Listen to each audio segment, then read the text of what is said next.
ঠিক তেমনই একটা প্রশ্ন আমার কোন এক শুভাকাঙ্ক্ষী করেছেন। উনি বলেছেন, বিবাহিত মেয়ে যদি দীর্ঘদিন সেক্স বা সহবাস না করে তাহলে কি কি ক্ষতি হতে পারে? দেশের এবং প্রবাসের ভাই বোনদের প্রতি সালাম। আসসালামু আলাইকুম। আমি প্রভাষক ডাক্তার রিক্তা পারভিন, হোমিওপ্যাথি এবং আয়ুর্বেদিক চিকিৎসক। আজকে খুব গুরুত্বপূর্ণ একটা বিষয় নিয়ে আলোচনা করব, যে প্রশ্নটা বিশেষ করে প্রবাসী ভাই, প্রবাসী বোনেরা এবং প্রবাসী ভাইদের বউয়েরা করে থাকে, এবং যাদের স্বামী স্ত্রীকে রেখে দেশের ভিতরে চাকরি করে বা ব্যবসা বাণিজ্য করে কাছে আসতে পারে না, তাদের এই প্রশ্নটা বেশি থেকে থাকে। ধন্যবাদ আপু, সুন্দর একটা প্রশ্ন করার জন্য। আমার সব থেকে বেশি ভালো লাগে যে এখন অধিকাংশ নারী পুরুষ কিন্তু এই সেক্সুয়াল বিষয়ে কিন্তু অত্যন্ত সচেতন। আরো ভালো লাগে যে অনেক ধর্মপ্রিয় ভাই, যারা অনেকেই এই বিষয়গুলো অনেক পছন্দ করে থাকেন, কারণ তাদের ভিতরে একটা আসছে যে আসলে এই পৃথিবীটা টিকে আছে কিসের মাধ্যমে, সেটা একমাত্র মাধ্যম কিন্তু যৌন মিলন।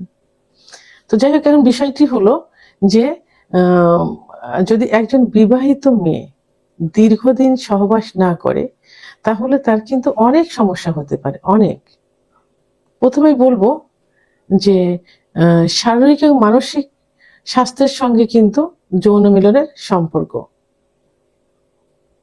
শরীর অর্থাৎ মনের সঙ্গে যৌন মিলনের সম্পর্ক থাকে। তো এখন সেই শরীর মন যদি সেই যৌন মিলনকে সঠিক সময়ে সঠিকভাবে না পেয়ে থাকে তাহলে কিন্তু কখনোই সে সুস্থ থাকতে পারে না। আরেকটা কথা হলো যে দীর্ঘদিন যদি একজন স্ত্রী স্বামী সহবাস থেকে বঞ্চিত থাকে, অর্থাৎ স্বামী সঙ্গে সে শরীর যে কারণে স্বামীকে পছন্দ হচ্ছে না, অথবা তার সেক্সুয়াল একটা সমস্যা রয়ে গেছে, অথবা যে কারণে হোক স্বামীকে সে সহবাস করতে দিচ্ছে না, যারা দূরে থাকে তো সেটা আলাদা বিষয়। যারা কাছের থেকেও স্বামীকে কিন্তু অনেকে বলে থাকে যে তারা আলাদা রুমে স্বামীকে রাখে, সে একা থাকে। কিছু কিছু মেয়ে আছে এরকম।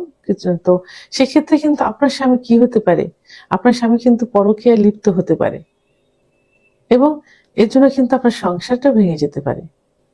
এই জন্য একটা মেয়ের কাছে এর থেকে বড় ক্ষতির কিন্তু আর কিছু নেই। তাহলে কি হলো, আপনার স্বামীকে আপনি হারালেন। এরপরে যে সমস্যাগুলো হয় সেই সমস্যাগুলো হলো যে একটা মেয়ের যখন দীর্ঘদিন সহবাস থেকে বঞ্চিত থাকবে, অর্থাৎ বিবাহিত মেয়ে, তার যোনিপথের মধ্যে বার্থেলিং নামক একটা গ্রন্থি থাকে, যেখান থেকে কিছু পিচ্ছিল পদার্থ বের হয়, যার কারণে জায়গাটাকে পিচ্ছিল করে থাকে। তো এটা যদি কমে যায়, এটা দীর্ঘদিন সহবাস না করলে এটা কিন্তু কমে যায়, যার কারণে কিন্তু যৌন অক্ষমতা চলে আসে। এবং সহবাস না করার কারণে ইস্ট্রোজেন হরমোন কমে যায়, আর ইস্ট্রোজেন হরমোন কমে গেলে সেক্সের চাহিদা কমে যাবে, এবং ত্বকের লাবণ্যতা নষ্ট হয়ে যাবে, মাথার চুল পড়ে যাবে। কোলাজেন নামক একটা উপাদান আছে, সেই কোলাজেন উপাদানের উৎপাদন কমে যায়, যার কারণে বয়সের ছাপ পড়ে যায়, শরীরে বয়সের ছাপ পড়ে যায়। এটা সহবাস দীর্ঘদিন বন্ধ রাখলে এটা হয়। দীর্ঘদিন সহবাস বন্ধ রাখার কারণে মাসিক যে চক্র থাকে, প্রতি মাসে মাসে যে পিরিয়ড হয় মহিলাদের, 28 দিন পর পর, কারো 30 দিন পর পর, কারো 35 দিন পর পর হয়, এই মাসিক অনিয়মিত হয়ে যায়। অনেক সময় দেখা যায় যে 2-3 মাস বন্ধ থাকে, আবার অনেক সময় দেখা যায় মাসিক ক্লিয়ার হয় না, পরিমাণে একেবারে কম হয়, মাসিকের কালারটার অনেক পরিবর্তন দেখা যায়, কালারটা ঠিক মতো আসে না। এটা দীর্ঘদিন সহবাস বন্ধ রাখলে এটা হয়। সাদা লিউকোরিয়া ভাঙতে থাকে, অর্থাৎ সহবাস না করলে সাদা লিউকোরিয়া ভাঙতে থাকে। সাদা লিউকোরিয়া ভাঙার কারণে কি হয়, স্বাস্থ্য হানি ঘটে, এবং রোগা সুগা জীর্ণ শীর্ণ দেখা যায়, শরীরে লাবণ্যতা থাকে না, গিরায় গিরায় ব্যথা হয়, অনেক সমস্যা দেখা যায়। জীবনী শক্তি একদম কমে যায়, সহবাস থেকে বঞ্চিত থাকলে জীবনী শক্তি কমে যায়, যার কারণে কি হয়, বিভিন্ন রোগ শোক খুব সহজেই বাসা বাঁধতে পারে। সহবাস করার কারণে ব্রেন থেকে এক ধরনের হরমোন নিঃসৃত হয়, যে হরমোন নিঃসৃত হওয়ার কারণে ঘুমটা, রাতের ঘুমটা বা দিনের ঘুমটা অনেক ভালো হয়। তো এই সহবাস থেকে বঞ্চিত থাকলে এই হরমোনটা নিঃসৃত হয় না, তখন কিন্তু ঘুম হয় না। ঘুম না হওয়ার কারণে মন মেজাজ সবসময় খারাপ থাকে, খিটখিটে মেজাজের হয়ে থাকে। শরীরের পেশিগুলো, মাংস পেশিগুলো ব্যথা হয়ে থাকে, আড়ষ্ট হয়ে যায়, গিরায় গিরায় ব্যথা হয়, অর্থাৎ ব্লাড সার্কুলেশনটা কমে যায়। কারণ সহবাস কিন্তু বড় ধরনের একটা এক্সারসাইজ।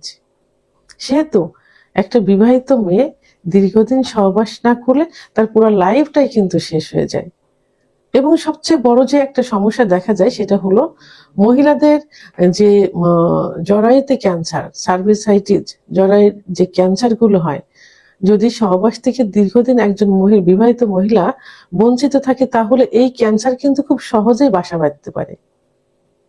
তো এই জন্য একজন বিবাহিত মহিলা আহ আহ মানে দীর্ঘদিন সহবাস থেকে বঞ্চিত থাকবেন না বা থাকা যাবে না। আপনার সেভাবেই নিজের জীবনটা গড়ার চেষ্টা করবেন। অবশ্য স্বামীর সঙ্গে অ্যাডজাস্টমেন্ট করেই এটা করতে হবে। হ্যাঁ, তো অনেকে বলে থাকেন যে আমরা দেশের বাইরে আছি, আমরা কিভাবে এটা করব। তো আসলে চেষ্টা করতে হবে। অনেকেই কিন্তু দেশের বাইরে এখন তার ওয়াইফদেরও নিয়ে যাচ্ছে এবং বছরে বছরে কিন্তু অনেকেও আসছে।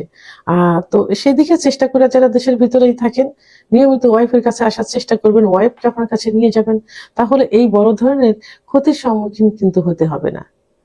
ভিডিওটি সম্পর্কে যদি কোনো মতামত থেকে থাকে অবশ্যই কমেন্টসের মাধ্যমে জানাবেন। আর ভিডিওটি ভালো লাগলে লাইক, কমেন্ট, সাবস্ক্রাইব করে আমার সঙ্গে থাকুন। আল্লাহ হাফেজ।